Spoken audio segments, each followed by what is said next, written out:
வணக்கம் நேர்களே, நான் உங்கள் மணிகண்டன் பிரபாகரன்.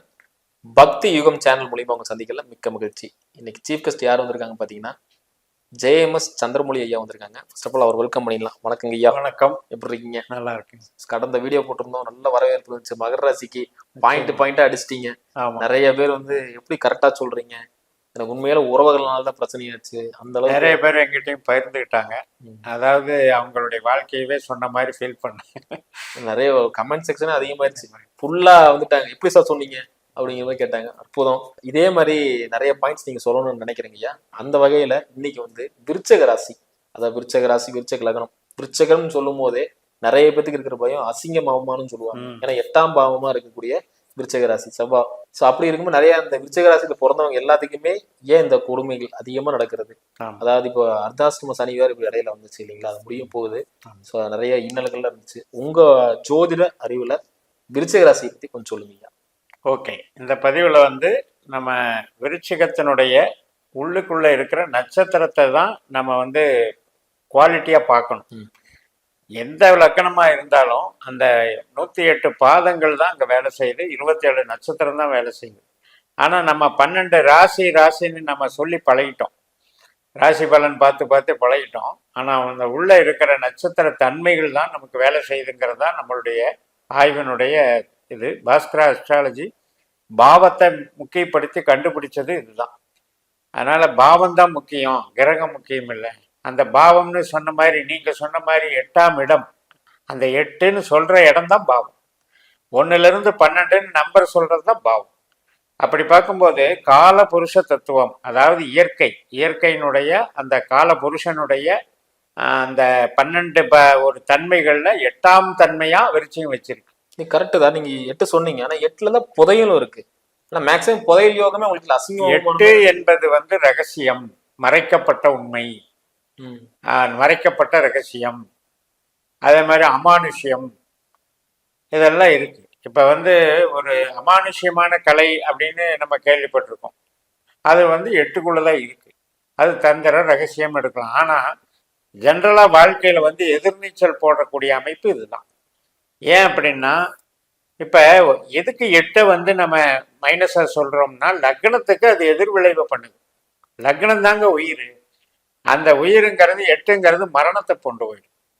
அப்ப அது ஒரு டேஞ்சர் தானே. மரணம் அப்படிங்கிறதும் இயற்கைக்கு மாறானது, நம்மளுடைய சுயபலத்தை அழிக்கக்கூடியது, கெடுக்கக்கூடியது. எந்த ஒரு பாவத்துக்கும் 8ஆம் பாவம் அந்த பாவத்தை கெடுத்துரும். அப்படிப்பட்ட 8ங்கிறது விருச்சிகத்துல அமைஞ்சிருக்கிறதுனால அவங்க பிறப்பிலிருந்தே அவங்க போராளிகளாக இருக்கிறாங்க, போராட்டம் பண்ண வேண்டியதா இருக்கு. சரி, அவங்களுக்குள்ள என்ன கேரக்டர் இருக்கு அப்படின்னு பார்த்தீங்கன்னா, ஒரு 10%, 100%ல 10% வந்து குருவனுடைய கேரக்டர் இருக்கு. ஆனா மேக்சிமம் பர்சன்டேஜ் பார்த்தீங்கன்னா ஒரு 60%க்கு சனியினுடைய கேரக்டர், அதுக்கப்புறம் பார்த்தீங்கன்னா ஒரு புதனுடைய கேரக்டர். அப்ப குரு வந்து சட்டத்தையும் தர்மத்தையும் நியாயத்தையும் கொஞ்சம் அவங்க கிட்ட தூண்டி விட்டாலும், இந்த சனி என்ன பண்றாரு அப்படின்னா தத்துவம் பேசுறாரு. வீடோ செவ்வாய் வீடு. செவ்வாய் யாரு? மிலிட்ரி. அதாவது எதா இருந்தாலும் ஆக்ஷன்ல பாத்துக்கலாம்னு நினைக்கிறவரு. அவர் போய் சனி வந்து யோசிச்சு பண்ணுவேன் அப்படின்னு சொன்னா எப்படி? அப்ப இந்த சனி நிதான போக்கை கடைபிடிப்பாரு, இவர் வந்து சோகத்துல சுகம் காண்பாரு. அப்புறம் அவன் எதிர்நீச்சல் போடாம எப்படி இருக்கும்? அப்ப இவர் யோசிக்கிறதுக்குள்ள அடுத்தவங்க வந்து முடிவு பண்ணிக்குவாங்க, இவருக்கு வந்து அன்ஃபிட் அப்படின்ட்டு. இவங்க யோசிச்சு நிதானமா முடிவெடுக்கிறதுக்குள்ள காலம் இவங்களை தள்ளிட்டு போயிடுது. அதனால எதுலையுமே லேட் ஆகுது. சரி, குடும்பத்துல பாசம், நேசம், அன்பு அப்படின்னு பார்த்தா அந்த சனிங்கிறவரு கிட்டத்தட்ட ஒரு துறவி மாதிரி தான். சனியினுடைய நேச்சர் என்ன? பட்டும்படாம இருக்கிறது. ரொம்ப வந்து கிராண்டா காட்டிக்கவும் மாட்டாரு, அதே மாதிரி பாசத்தோட நேசத்தோட உறவாடணும்னு ரொம்ப ஆசைப்படவும் மாட்டாரு. அப்படிப்பட்ட கேரக்டரை உள்ள வச்சுட்டு இருக்கவங்க வெளியில வந்து எப்படி அவங்கள எக்ஸ்போஸ் பண்ணிக்குவாங்க? ஒரு மாறுபட்ட குணம். செவ்வாய் வந்து நல்லா வந்து அடிதடி மாதிரி இறங்குற ஆளு, அதே மாதிரி எதா இருந்தாலும் வீரம் தீரம்னு பேசுற ஆளு. ஆனா சனி வந்து யோசிக்கிற ஆளு. இப்படிப்பட்ட மாறுபட்ட முரண்பாடின் மொத்த உருவமா விரிச்சுக்க இருக்காங்க. அதுல கொஞ்சம் அந்த புதனுடைய பர்சன்டேஜ் இருக்கிறது வந்து உழைப்பை கொடுக்குது, அவங்களுக்கு வந்து டேலண்ட்டை கொடுக்குது, வித்தையை கொடுக்குது. வித்தையை கற்றுக் கொடுக்குது. அதனாலதான் சில ரகசியமான வித்தைகளை எல்லாம் அவங்க தெரிஞ்சு வச்சுக்கிறதுக்கு ஆர்வமா இருப்பாங்க. அதனால அவங்களுக்கு வந்து ஆனா அதை வெளிக்காட்டிக்க மாட்டாங்க. எல்லாத்தையுமே ரகசியமா இப்ப வந்து ஜென்ரலா ஃப்ரெண்ட்ஷிப்பா பழகும்போது ஓப்பனா வந்து எக்ஸ்பிரஸ் பண்ண மாட்டாங்க. பிசினஸ்ல இருக்கவங்களும் தந்திரமா வேலை செய்வாங்க. இப்ப விருச்சிகத்துக்கு 10ஆம் இடம் எது? சிம்மம். அப்ப அந்த 10ஆம் இடம்ங்கிறது காலபுருஷ தத்துவத்துக்கு 5ஆம் இடம். அப்ப அந்த 5ஆம் இடம் 10ஆம் இடம்னு சேரும்போது என்னன்னா பெரிய இன்ட்யூஷன் பவர் வந்துடும். வருவதின் முன்னுரைக்கும் ஒரு பலம் வந்துடும். அப்படிப்பட்ட திறமை வந்துடும். அதாவது கலை மூளை உழைப்பினால சம்பாதிக்கிறவங்க.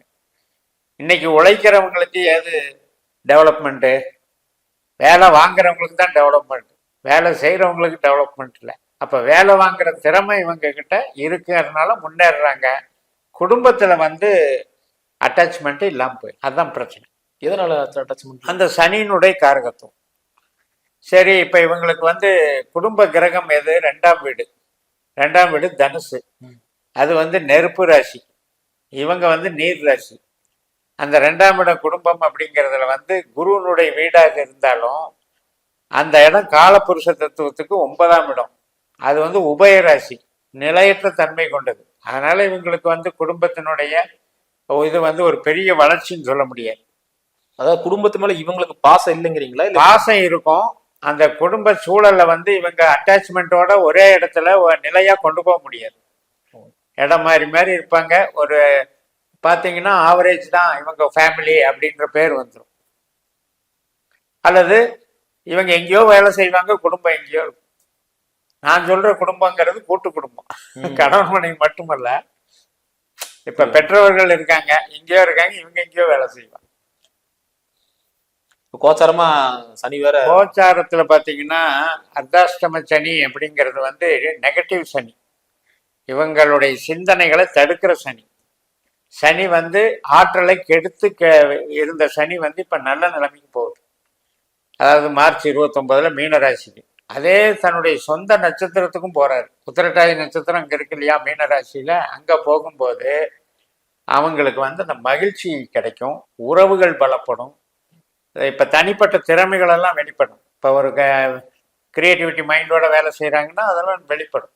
நல்ல புகழ் கிடைக்கும், மூளை உழைப்புக்கு பெருமை இருக்கும், அரசியல் ஆதாயம் கிடைக்கும், பெரிய லெவல்ல அவங்களுடைய கருத்தை முன் வச்சு புகழ் பெற்றுருவாங்க.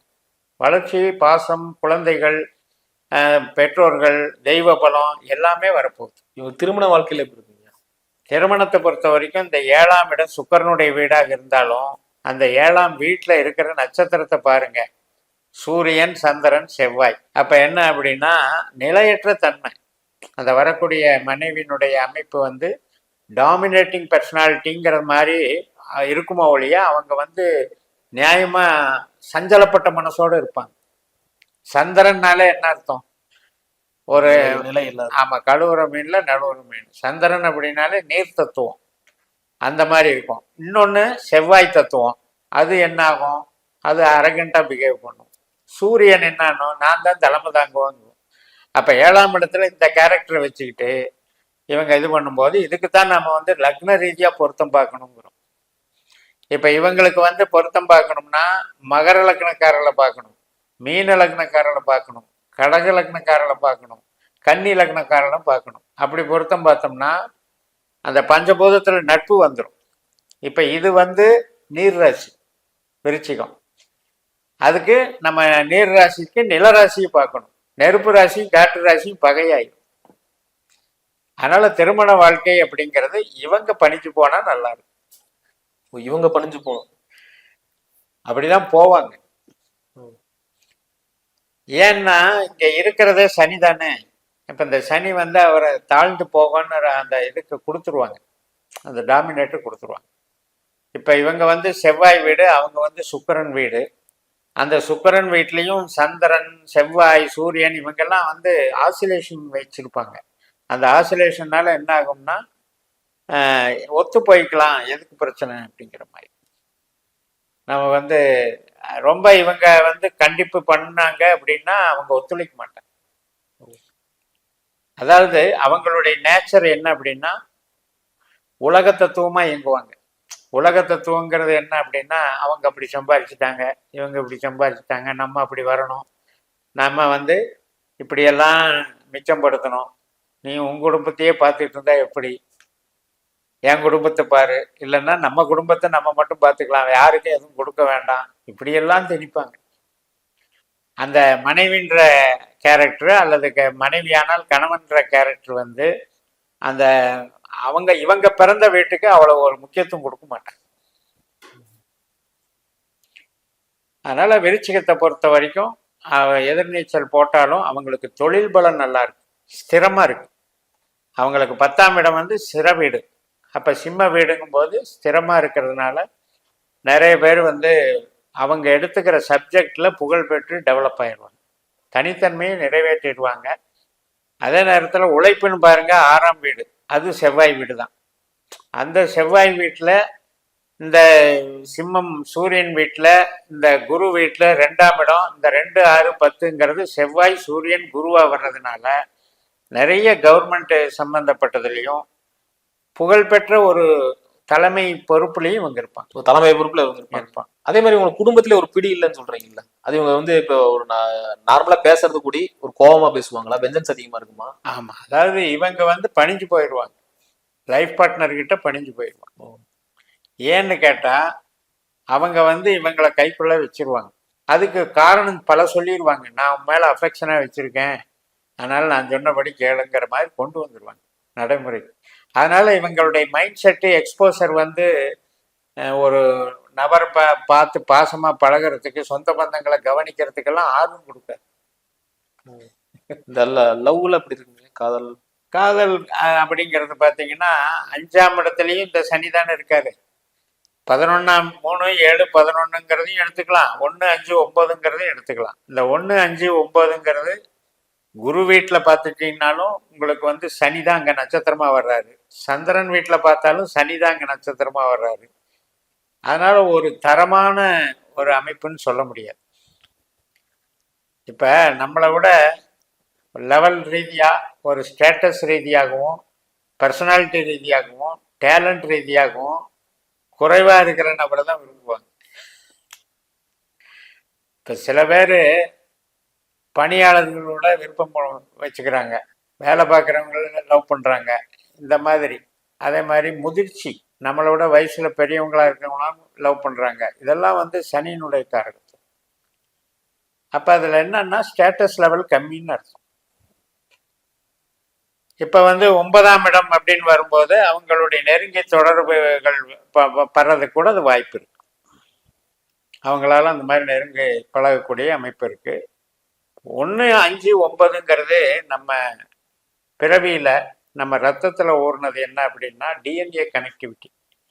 அப்போ அதில் தான் தெய்வீகமும் இருக்கு, காதலும் இருக்கு, அந்நிய நபர்களுடைய முறையற்ற தொடர்புகளும் இருக்கு, மத நம்பிக்கைகளும் இருக்கு, பூர்வீகமும் இருக்கு.